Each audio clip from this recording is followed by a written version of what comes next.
তিনি সেই আমাদের যোগমায়া, যিনি আজ এই ডিস্টার্ব করছি, টাইমিংটা কেন আসছে না?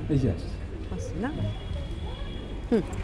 তিনি যে সেই যোগমায়া আমাদের সকলকে, মহাবিশ্বের সকলকে যুক্ত করেন তাঁর এই পূজা পার্বণের মধ্য দিয়ে। তিনি সেই যোগমায়া, তিনি মহামায়া, তিনি সেই দেবী ভবতারিণী।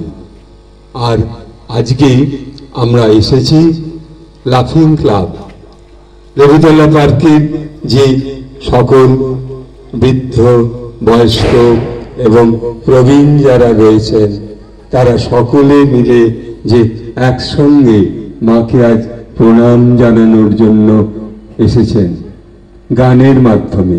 তাদের প্রাণের ভাষা, মা তো প্রাণের ভাষা শ্রবণ করবেন।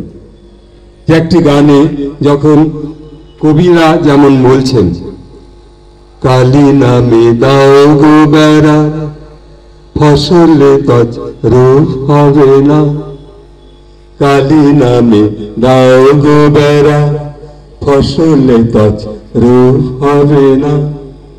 তাহলে আপনারা যখন ভাববেন যে মা কালী আমাদের কাছে রয়েছে এবং আপনাদের সংসারের মধ্যে তিনি রয়েছেন, আপনাদের সুস্থ যে অবস্থার মধ্যেও তিনি রয়েছেন, মাকে যদি বলেন মা আমার যেন অসুস্থ বোধ না আসে, তাহলে কি করে আমি বেড়া দেব? কালী নামে। সেই কালী নামে যদি আপনারা কালী নাম, মা কালীর নাম যদি জপ করেন, জয় মা কালী। স্বামী বিবেকানন্দ, শ্রীরামকৃষ্ণ প্রাণপণ ব্যাকুল হয়ে বলতেন, তোমরা একবার জয় মা বলো, তোমরা একবার জয় মা বলো। এই যে জয় মা কালী, তো সেই কালী নামে যখন আপনি পথে বেরোচ্ছেন, যখন কোনো বিশেষ কর্মে বেরোচ্ছেন কিংবা ডাক্তারের কাছেও যাচ্ছেন, তখন যদি মাকে সঙ্গে নেন, মাকে সঙ্গে নেওয়া যায়, যদি মাকে বলেন মা তুমি তো আমাদের সেই যোগমায়া, তুমি আমার সঙ্গে চলো মা। আপনার সেই গৃহের কালী মূর্তি, আপনি যেখানে যেখানে দেবী কালীকে দর্শন করছেন, সেই মা কালী তখন আপনার চারপাশে ঠিক সেই বেড়ার মতো হয়ে আপনার সঙ্গে সঙ্গে যাবে। আপনার শরীরে কখনো রোগ ঢুকবে না, কোনো অসুবিধে, কোনো দুশ্চিন্তা, কোনো সুগার আসবে না। কেন? আপনি আপনাকে কালী নামে বেড়া দিয়ে রেখেছেন। যা করবেন মা করবেন। আমি কি জানি? আমি জানি না। তো সেই সুমিষ্ট কণ্ঠে আমাদের লাফিং ক্লাব এই দিদিরা সকলে মিলে আজ আমাদের প্রণববাবু আজ এই মায়ের আসনের আমাকে আহ্বান জানিয়েছেন। সেই মায়ের চরণের কাছে বসে আমি যদি বলি সকলের মধ্যে মা সেই উপস্থিত রয়েছেন। হ্যাঁ, সবার মধ্যে। জানেন তো আপনারা কেউ মহাবিশ্বে কোনো মানুষ একা নয়, সবার মধ্যে কিন্তু সেই মা মাতৃ অস্তিত্ব রয়েছে।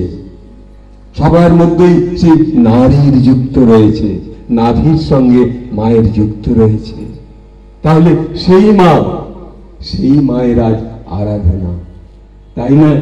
কবি আমাদের রামপ্রসাদ গিয়েছেন, কালী নামে দাও গো বেড়া, ফসলে তজ রোগ হবে না। এখন কোন কোন ফসল? আপনার যে শরীরকে রক্ষা করবার জন্য, মনকে রক্ষা করবার জন্য, জ্ঞানকে রক্ষা করবার জন্য, মানবকে রক্ষা করবার জন্য।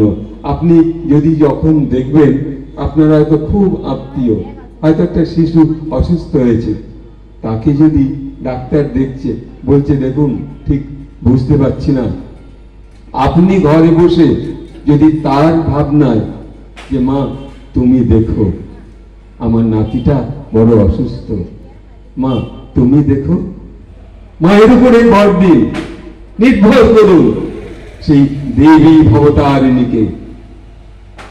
তিনি রক্ষা করবেন সেই শিশুটাকে। হ্যাঁ, ডাক্তারের দরকার আছে, কিন্তু তার সঙ্গে আপনি নিজে যেভাবে রক্ষা পাবেন তেমনি আপনার শিশুটাও, সেই নাতি হোক আত্মীয় হোক, সেও রক্ষা পাবে। এই কালী নাম, কালী নামে বড় শক্তি, বড় কৃপা আসে।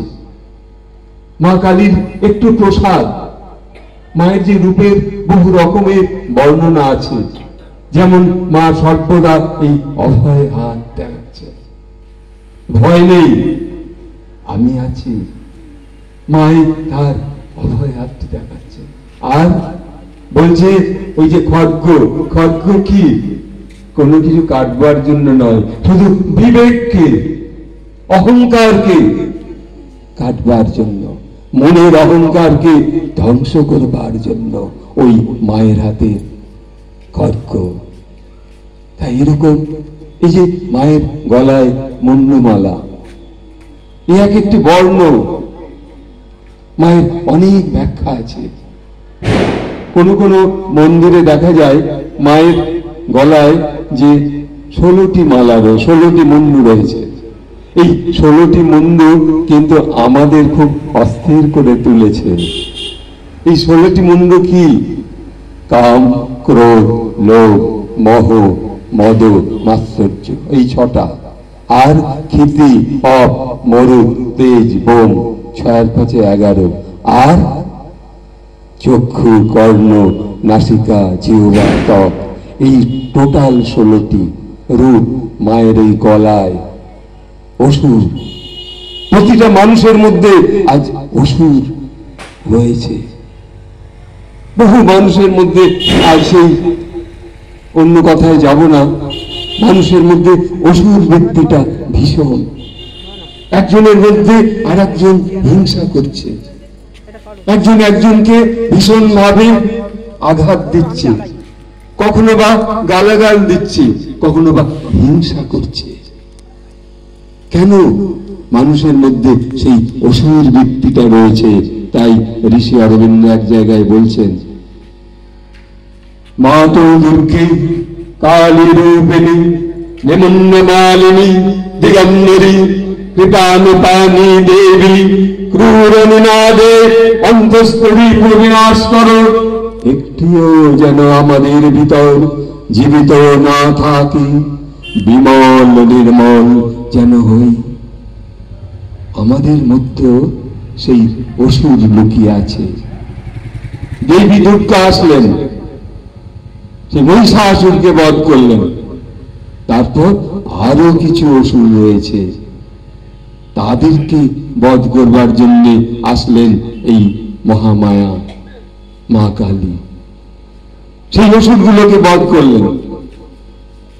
তারপর এখনো বাকি আছে, একটি অসুর লুকিয়েছিল একটি হাতির পেটের মধ্যে। সেই জগদ্ধাত্রী রূপে তিনি এসে সেই ঐন্দ্রী। তাই দেখবেন জগদ্ধাত্রীর ঠিক সিংহের নিচে অনেক সময় একটা হাতির মাথা দেখা যায়, ওই শেষ অসুর। তাহলে আমরা এই যে দশমী, আপনাদের ভালোবাসা, শ্রদ্ধা, প্রণাম জানাই। যেমন আজ এই লাফিং ক্লাবের সকল দিদিমণিরা এসেছেন মাকে ভালোবাসতে, আপনাদের স্নেহ করতে। কিন্তু আমরা মা কালীকে কতটুকু ভালোবাসি? বড় কম ভালোবাসি, ভালোই বাসি না। তা একজন সেই সাধক কমলাকান্ত বলছেন, যতনের হৃদয় রেখো আদরিনী শ্যামামাকে, মন তুই রাখ আর আমি দেখি, আর যেন কেউ নাহি রাখি আদরিনী শ্যামা শ্যামামাকে। সেই আদরিনী শ্যামামাকে আপনি দেখতে চাচ্ছেন, মা আজকে এই গভীর রাতে তোমার পুজোয় আমি তোমাকে দেখব মা, আর তুমি আমাকে দেখবে, আর কেউ দেখবে না। সেটি হচ্ছে সেই মহাকালীর ধ্যান। তখন আপনার শরীরে আপনি থেকে ধ্যান জমবে, মহাকালী রূপের ধ্যান। কারণ ওই যে কবি বলছেন, কি অপূর্ব ভাবে বলছেন, যতনের হৃদয়ে রেখো আদরে নিশামা মাকে, মন তুই দেখ আর আমি দেখি, আর যেন কেউ নাহি দেখে আদরিনী শ্যামা মাকে। এই শ্যামা মাকে আমরা কেউ আদর করি না, কেউ একটু ভালোবাসি না। এই মঞ্চে মন্দিরে আমরা তাকে আহ্বান করেছি, কিন্তু সেই জগৎময়ী মা, মৃন্ময়ী মা, মাটির মূর্তি যখন আর থাকে না, সেই পুজোর মধ্যে যখন তার সেই চিন্ময় মূর্তি আসে, সেই মাকে কি করি আমরা? একা ফেলে চলে যাই। মায়ের কাছে একটু বসবাস করা, মায়ের সঙ্গে একটু থাকা। বাড়িতে যারা কালী পুজো করে তারা কেউ কেউ মায়ের কাছাকাছি থাকে, মাকে একটু ভালোবাসে। আপনি আপনার সন্তানকে ভালোবাসেন, মাও কিন্তু আপনারও কাছে সেই শিশু শক্তির মতো। আর আমরা তো মায়ের কাছে শিশু, সন্তান রূপে। কাজী সমাজ চত্বরে যদি কখনো দেখেন কোনো বিপদ আপনার কাছাকাছি আসছে, সে আত্মীয় হোক, স্বজন হোক, অশুভ মানুষ হোক, আর যে মানুষই হোক, তখন যদি আপনি বলেন, মা তুমি আছো আমার কাছে, আমার আর কোনো ভয় নেই, তুমি আছো, হ্যাঁ মা থাকেন। তিনি এক পাও ছেড়ে যান না, সব সময় মা আপনার কাছে। জানেন, যখন আপনারা রাত্রে ঘুমান তখন কিন্তু শিশুকালে যেমন মা থাকতেন, তেমনি আপনার এই যোগ মায়া আপনার কাছে এসে যুক্ত হয়। তাই আপনার ঘুমের মধ্যে কোনো দুঃস্বপ্ন আসে না, তখন আপনি নীরবে শান্ত হয়ে ঘুমোতে পারেন। কেন? মা আছেন, আমি মায়ের সঙ্গে আছি, মায়ের সঙ্গে ঘুমাবো, মায়ের কাছে থাকবো। সেই যোগমায়া, সেই যোগমায়া। তাই আজ বলছেন যে, কবি বলছেন বারে বারে, কি অপূর্ব, সেই শ্যামা মাকে ভালোবাসতে হবে। শ্রীরামকৃষ্ণ মন্দিরে, শ্রীরামকৃষ্ণের আশ্রমে সকল মহারাজেরা সে মাকে সেবা করেন, ভালোবাসেন, যত্ন করেন। দেবী ভবতারিণীর আজও যেন আমার মনে হয় মাঝে মাঝে মায়ের চোখে জল। কেন? মাকে ভালোবাসেন কজন? কটা মানুষ মাকে ভালোবাসেন? তাই তো কবি বলেছেন না, কালী নামে দাও গো বেড়া, ফসলে তছরূপ হবে না। কালী নামে দাও গো বেড়া, ফসলে তছরূপ হবে না। এই যে কালী নাম, না কালীর নাম যদি আমরা সর্বদা যুক্ত থাকি। জয় মা। ঠাকুর শ্রীরামকৃষ্ণ বারবার বলতেন, তোমরা একবার জয় মা বলো, তোমরা একবার জয় মা বলো। এই যে প্রাণপ্রিয় শক্তি মা যে সকলের মধ্যে রয়েছেন, সেই শক্তির মধ্যে মা মহামায়া সবার মধ্যে যুক্ত অবস্থায়, সবার মধ্যে রয়েছেন দেবী জগত্তারিণী, সেই মৃন্ময়ী মা, সেই চিন্ময়ী মা। তাই কবি বারবার বলছেন, মায়ের সেই রূপের বর্ণনা। মা আমাদের অন্তরে, মা বাইরে নয়। তাহলে মা দেবে আপনার শরীরে বিভিন্ন রোগগ্রস্ত দুশ্চিন্তা যাতে আপনার শরীরে না ঢুকতে পারে, মাই তাই বেড়া দেবে। তাহলে সেই যে জপনাম, আপনি যে জপ করছেন কালী নামে, জয় কালী, জয় কালী।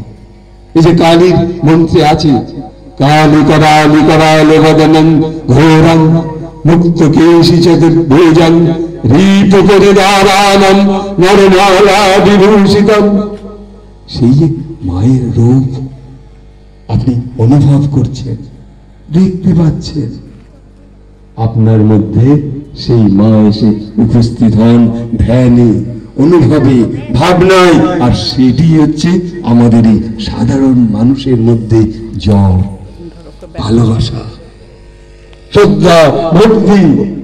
তাই মাকে আজ এই শ্যামা মায়ের পূর্ণ পূজা লগ্নে তাই সকলকে বলছে, কবি বলছেন না যে সেই কমলাকান্ত, যতনে হৃদয়ে রেখো আদরিণী শ্যামা মাকে, মন তুই দেখ আর আমি দেখি, আর যেন কেউ নাই দেখে আদরিণী শ্যামা মাকে।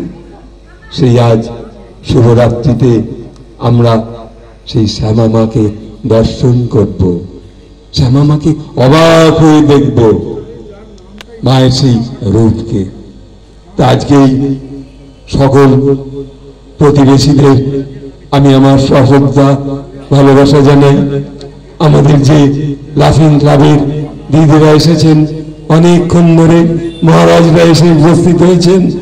এইবার আমি মাকে আবার একবার প্রণাম জানিয়ে এখানে আমি আমার এই মায়ের যে শ্রদ্ধা ভক্তি ভালোবাসার কথা আপনাদের কর্ণে দিয়ে এখানে শেষ করছি, মাকে প্রণাম জানিয়ে। ওম সর্বমঙ্গল মঙ্গলে শিবে সর্বার্থ সাধিকে শরণ্যে ত্র্যম্বকে গৌরী নারায়ণী নমস্তুতে। সৃষ্টি স্থিতি বিনাশানং শক্তিভূতে সনাতনী গুণাশ্রয়ে গুণময় নারায়ণী নমস্তুতে। শরণাগত দীনার্থং পরিত্রাণ পরায়ণে সর্বশক্তি হরে দেবী জয় নারায়ণী নমস্তুতে। জয় নারায়ণী নমস্তুতে, জয় নারায়ণী নমস্তুতে। আমাদের এই নেতাজি স্পোর্টিং ক্লাব